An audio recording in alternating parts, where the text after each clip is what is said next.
Welcome to It's Hard Being an Autistic or AuDHD Woman Win. This is a four-part route to practice exploration on invisible emotional labor. Now, by four parts, I mean four parts within this one episode. So don't feel like you're going to have to follow this for four separate episodes. So, hi there, Sparkles. I am recording this for the second time because apparently my mic decided that it wasn't going to record audio sporadically throughout the first one. And you know what? I could have gotten frustrated because it was late on a Friday. I was trying to make sure I was getting ahead of the game, for the first time in a while because it's been a busy summer. But I just kind of laughed. I'm like, okay, well, I guess the universe is telling me I want to record this maybe another day because there might be something that happens in my world that I want to add to this. And, hey, the universe always knows what I need. And there we go. I got it. So, welcome back to Beyond Chronic Burnout, the podcast where we explore the real, the raw, and regenerative work of healing burnout and building lives that actually feel like ours. I'm Carol Jean Whittington, if we haven't met yet, your hostess and AuDHD human, burnout researcher, well-being guide, and fellow traveler on the road to deep rest, real connection, and joyful living. Today's episode is for every therapist, coach, or clinician who's ever sat across from a client and felt, this woman is carrying so much, and no one sees it but her. It's also for you, the autistic and AuDHD woman who's always been the one people lean on, but rarely the one people check in with. I mean, this has definitely been my experience. I don't know, maybe it's been yours too. And if so, you're not alone. You're not too much. And here in this space, we're tending together. You're seen. So let's name it. Let's hold it. Let's root it into it and find some ways, new ways forward. Step out of the shadows, feel the power rise, catch the spark inside you, let your spirit fly, beyond the chronic burnout, Carol Jean's your guide, find your steady rhythm, nice joy on the tide, flourish forward, bright and bold, leave the burnout far behind, in this journey hearts unfold. Yours, seek and find.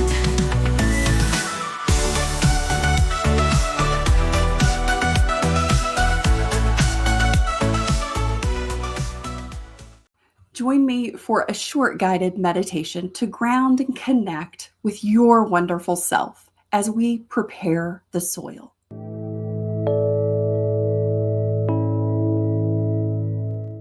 So before we ground in, I want to say something from my heart to yours. I've been the one crying on the kitchen floor, wondering if anyone would ever understand what it means to be burned out at the soul level. And I've also walked slowly, gently back towards a life that finally feels like mine. That's what I offer you today. Not a fix. We're not fixing anything because we're not broken. But as a fellow rooter, one who's getting grounded in who we really are. So let's prepare the soil together. If you're in a space where it feels safe to do so, I invite you to either gently close your eyes or soften your gaze, whatever feels best for you. You can even do this if you're walking. This can even be done, moving, however feels good for you.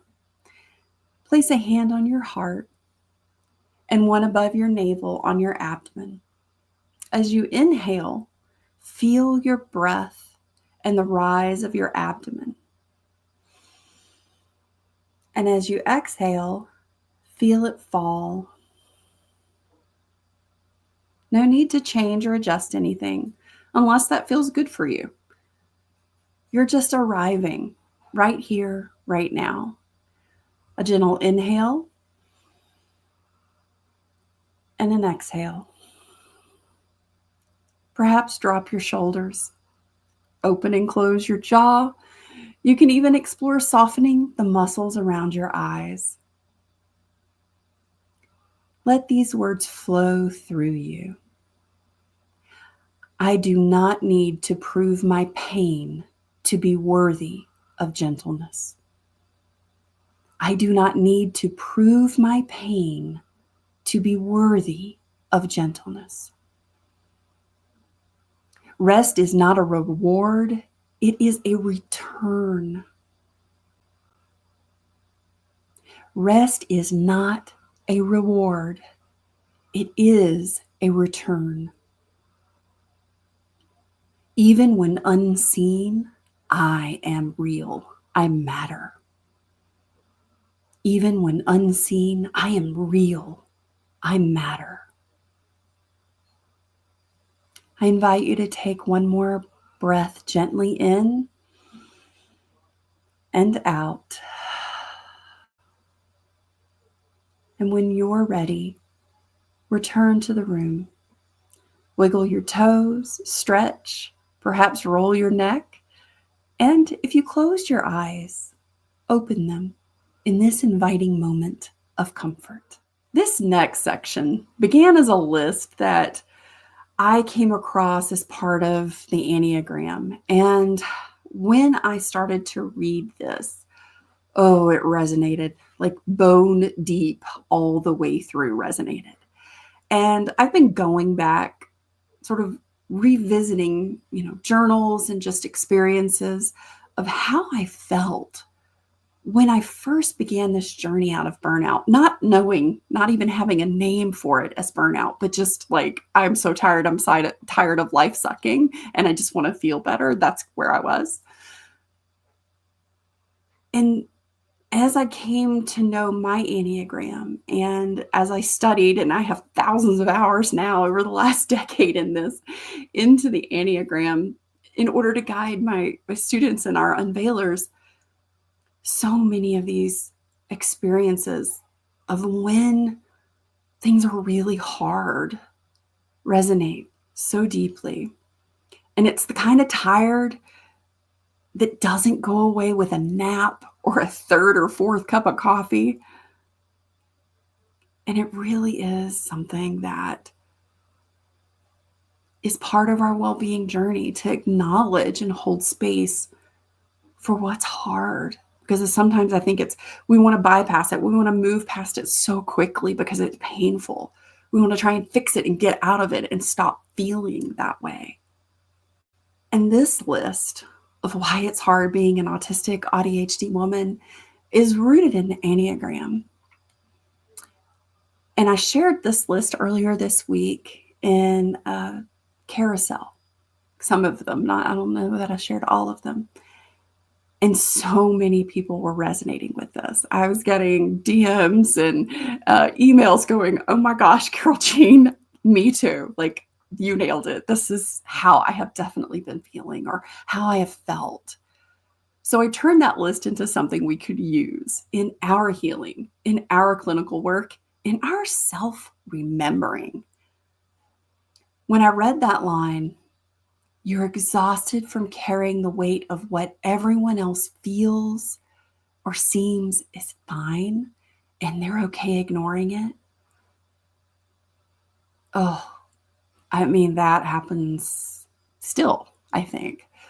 I remember sitting in a staff meeting in the hospital like years ago, noticing all the unspoken tension in the room, trying to hold space for everyone else's emotional storms, because it was kind of a tense meeting, and leaving with a migraine and like zero energy for myself or anything I needed to do for the rest of the day, for my kids, for anybody. That was before I knew this had a name, that it had a reason, that it wasn't weakness, being able to sense and carry the weight of everyone else. It was a sensitivity that was unprotected because I didn't necessarily realize how it was occurring. And I had no boundary, no awareness to protect it. Because that sensitivity that we have to tap into everyone else, so oftentimes before we even walk into a room, that is truly a gift that we have. So let's walk through a few of these together. Your inner voice never stops pointing out what's broken. Now, I will say that this happens internally and externally. That inner voice is picking out all the things in the world that are broken, that aren't working, and we want to fix them because we see that they're harming people, especially people we care about, especially us. But then there's this other place that's really hard. And that's this inner voice that never stops pointing out what's broken or what we believe is broken about us. Oh man, that inner voice, often it isn't even ours. But what's worse is maybe it started out as somebody else's, but then over the years it turns into ours. And that can be really hard. It can be really hard when you've become fluent in everyone else's emotional language but your own. Like you can pick up on everybody else's feels, whatever's going on, however they're expressing their emotions. And you got that. You're fluent in it. You can do it in, probably 10 different languages, right? Or more. But your own emotional fluency, your own language of emotional awareness, it may not feel like you even have it. And that can occur because so many of us have alexithymia, where we feel all the feels, but we have a delay in processing and transcribing that, putting it into context and words that feel safe, right? And another reason that this can happen and can feel really hard, like being hyper aware of everybody else's emotional language, but like having no clue about your own or even pausing to check in with it, that can occur from the trauma that so many of us experience. And it can be really hard when you're drowning in other people's needs while your own needs remain invisible, often even to you. This can be very hard. And this is something I think that even in burnout restoration, I've been burnout free since November of 2019. This is still an ongoing thing. And not like it used to be, like when it was really heavy, like where I felt like I was drowning in other people's needs because I had absolutely no boundaries. I was just like this open, permeable thing where there was so much trauma and hurt, wounding, all this stuff, that I was so hyper fixated on what everybody else needed because I believed that if everybody else was okay, then I could be okay. Then I could relax. Then I could be comfortable or safe, right? And part of my journey personally was that experiencing my feelings, especially when I didn't realize I couldn't put words to them, they just felt scary and big. And because I didn't have an immediate answer to understand how I was feeling or what my needs even were, that I had permission to have needs, right? That was the other thing. Everybody else has needs and they have a right to them, but somehow I didn't think I did. Those needs became invisible to me. I wasn't even looking for them. And that can feel really heavy and really hard. And it's really hard to be an autistic AuDHD woman because slowing down feels like disappearing. Especially for those of us who, have that combined type. And we have that inertia, that movement. And that's become our habit, our set point, our norm. And that feels comfortable. And, for those of us who have trauma and that experience, it's really hard to slow down because our nervous system starts to scream at us saying, this is not safe. We can't slow down. It feels like we're going to completely disappear if we're not constantly in motion. And that can feel really heavy and really hard. And it's really hard when your search for authentic connection gets labeled as attention seeking and needy instead of what it really is. We look for those authentic and search for those authentic connections because that's heart nourishing. That is a That is a basic human need and a right that we all have. Authentic connection with one another, but especially authentic connection with ourselves. It's not attention seeking. It's not needy. My gosh, it is heart nourishing. And it's really hard when you're the identified feeler in the group. You have tap in to everybody else's emotions, right, in the group, but no one ever has space to hold your feelings in return. That's one that most of my life I experienced. And it can be really hard when there isn't reciprocity, and it really does create this additional feeling of not belonging, not mattering. And it's hard and it's heavy. And honestly, it sucks. And it's really hard when the world expects constant availability, especially with technological advances as they are. We are just a click away from someone's availability. And it's really hard when that's happening and you need solitude to function. I am an Enneagram 5. I am a hermit in my human design. So I require solitude in order to operate, to be able to re-engage with people in the world. And that constant demand on my availability, especially when I was a mom and my kids were young, that was really hard. And if you're that mom with little kids right now and you feel like there is this constant expectation, demand for availability at all times, as a mom, yeah, that's kind of part of the job description, but it doesn't mean that you're not a good mom if you need solitude, because that's actually what nourishes you. So you can show up and be the mom that you want to be and that you are for your kids. And it's absolutely part of choosing the things that are important to balance what it is that you need with what your kiddos need. And it's not easy. It's definitely messy, but there's also magical moments. And it's really hard when your need for processing time gets seen by other people as being cold or uncaring instead of what it really is. Because for us, it's heart-centered, it's thoughtful responses to give ourselves that processing time to ask and say, hey, I need a minute. Let me get back to you on this. Or taking a little while to respond to an email because you really want to process it. You want to give thoughtful intention and response to it. And that can feel really hard when other people interpret it in a way that is the complete opposite of what it really is. And it can be super hard when your careful planning gets dismissed as quote unquote, and I hate this term so much, it's like makes my teeth hurt, overthinking instead of what it really is.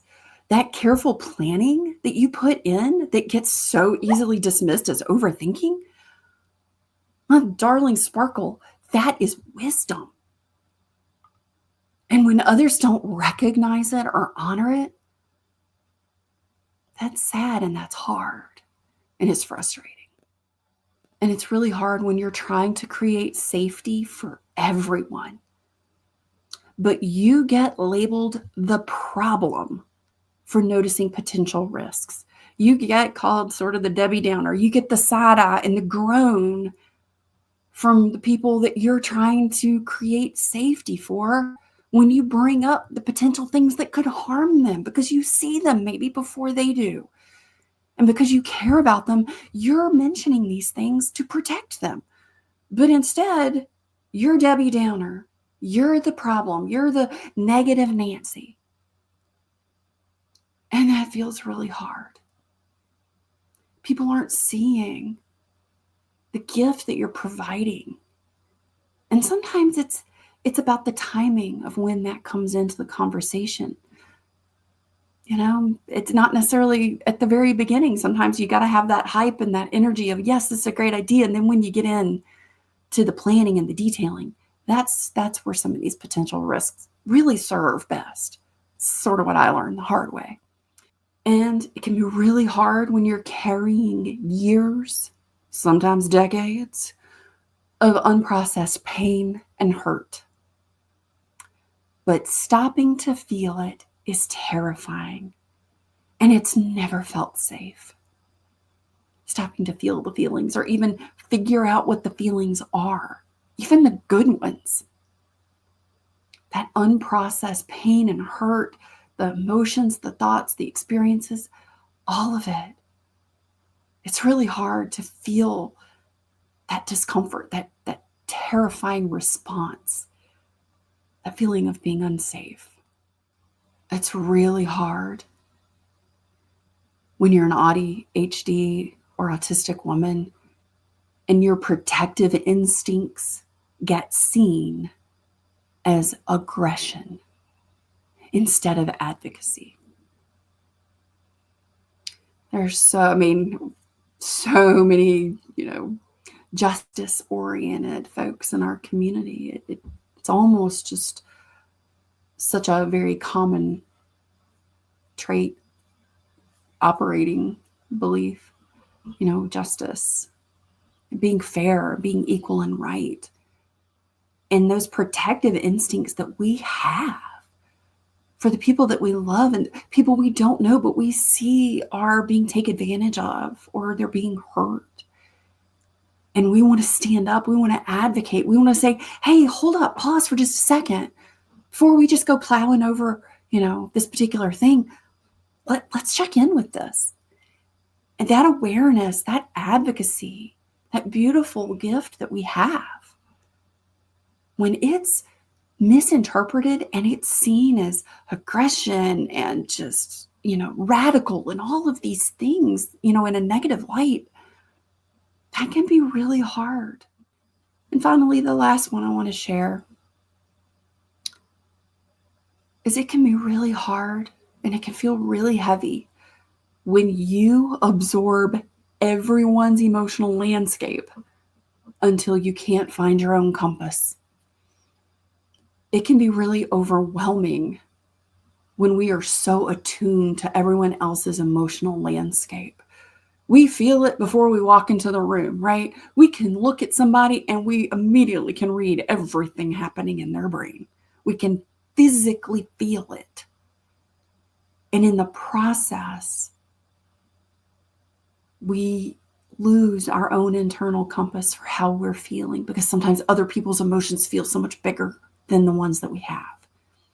Remember that each of these is more than just an experience. It's a signal. It's something we need to pay attention to in ourselves and with our clients. Let's plant a seed together. This is our segment in the show where I share an exercise or practice to apply the material we're discussing and is your gentle invitation to try something new, one small shift at a time.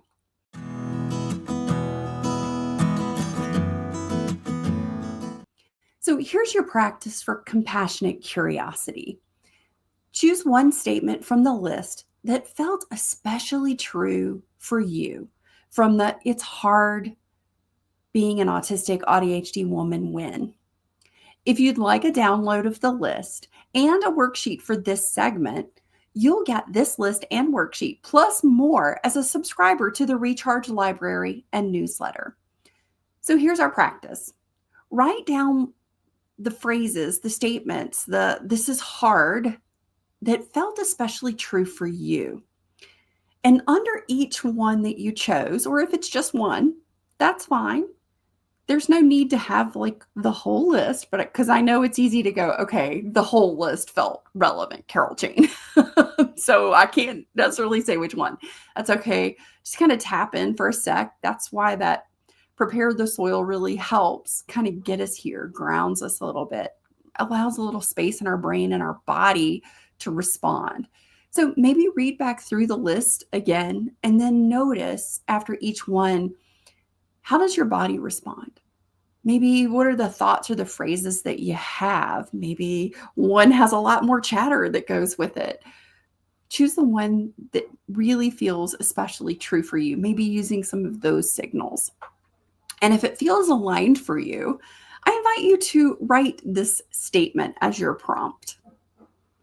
I invite this part of me to share what it is trying to protect. So again, I invite this part of me to share what it is trying to protect. Remember, this isn't about fixing or changing. It is about listening and allowing space for your inner wisdom and knowing to share with you. Let this be a starting point, not an assignment. That's your seed for today. Nourish it with curiosity and let it grow in your own time. And again, you can access the worksheet and guide for this episode in the Recharge library. Click on the link in the show notes or go to energize.whittingtonwellbeing.com to sign up for this free resource, which includes our episode downloads and clinical companion tools. Welcome to our Water and Nourish segment of the show.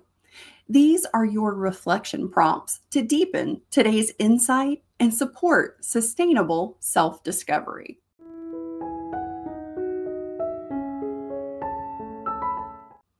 Now that you've chosen your one truth and begun listening to what it's trying to protect, here's your reflection question for today.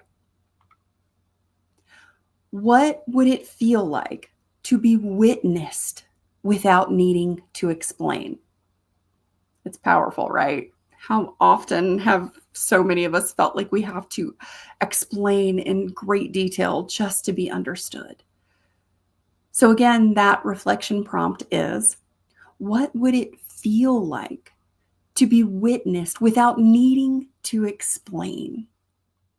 Let this question be more than a thought. Let it be a soft call toward the kind of connections we're all hungry for.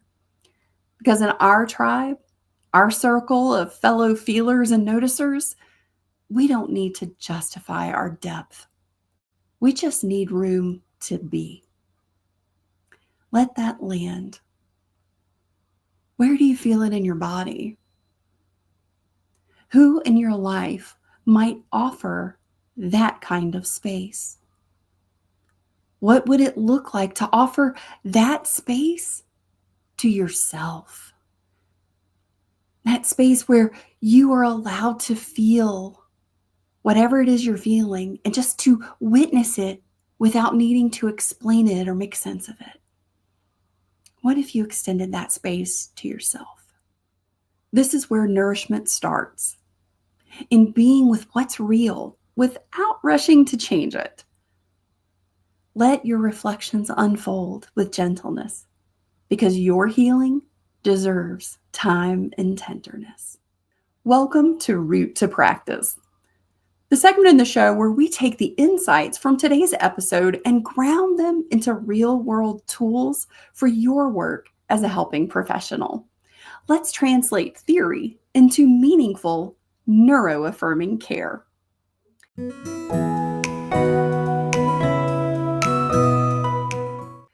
I'm offering these not as strategies from a textbook, but as an invitation born of lived experience, mine and those I've walked beside for many years now. Here are a few ways to work with this list in session. Normalize, don't pathologize. Reframe careful planning as strategic intelligence. Reframe emotional overload as evidence of deep attunement. Bring body in. Use statements as somatic entry points. For example, where do you feel or sense this truth in your body? Be sure to allow time for processing. Those of us with alexithymia and or trauma may approach this more gently and slowly. Suggest that noticing even small shifts is a wonderful way to begin. There is no right or wrong way to feel or experience this. Use the reflection questions. Offer them in session or between sessions as journaling prompts, especially the question, what does emotional safety feel like for you? Not in theory, but in experience. Now, this one's pretty important. Hold space for grief. Some of these truths carry decades of unacknowledged pain. Your job isn't to fix it, it's to hold a lantern while they make their way home, back to their self. Co-create boundaries and simple phrases. In the early days, this was very helpful for me to have someone co-create boundaries with me, sort of help me navigate and set some things. And that really helped, especially as I was learning more about alexithymia and how to really tap into what I needed. So you can help clients name and practice simple phrases for rest, solitude, and honoring their own emotional timelines. For example, rest is reclaiming my comfort. Co-create boundaries and simple phrases that feel self-sourced, not external imposed. Here's an example. I'm not avoiding, I'm protecting my peace. Let your clients find language that mirrors their inner world. This is their power returning home. That's your practice route for today. Take what resonates, adapt it for your style, and keep supporting your clients with care that's grounded, compassionate, and real. As we come to the end of our visit together today, let me leave you with this. This isn't a catalog of wounds. It's a mirror of what so many of us are holding and hiding every day. And when we name these patterns with love instead of shame, when we stop calling them flaws and start calling them wisdom, we come back to ourselves. If this episode resonated with you, come join the Recharge Resource Library and blog and newsletter. It's where I share articles, podcast episodes, tools, and real stories for clients and clinicians alike. You'll find community, you'll find compassion, you'll find tools that speak to both the brain and the body. The link is in the show notes to join the Recharge Library and newsletter at energize.whittingtonwellbeing.com. And if this episode moved you, would you be so kind as to take 30 seconds and share it with someone who needs it? Until next time, be kind to your inner compass. Let your rest speak louder than the world's expectations.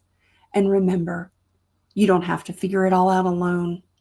In this community, we don't just hold knowledge, we hold each other. Take care, my sparkle. Thanks for being here. It's been quite a ride. Energy mastery, let's turn the tide. Top shelf guests, dropping wisdom bombs. Join us next week, where the energy's strong.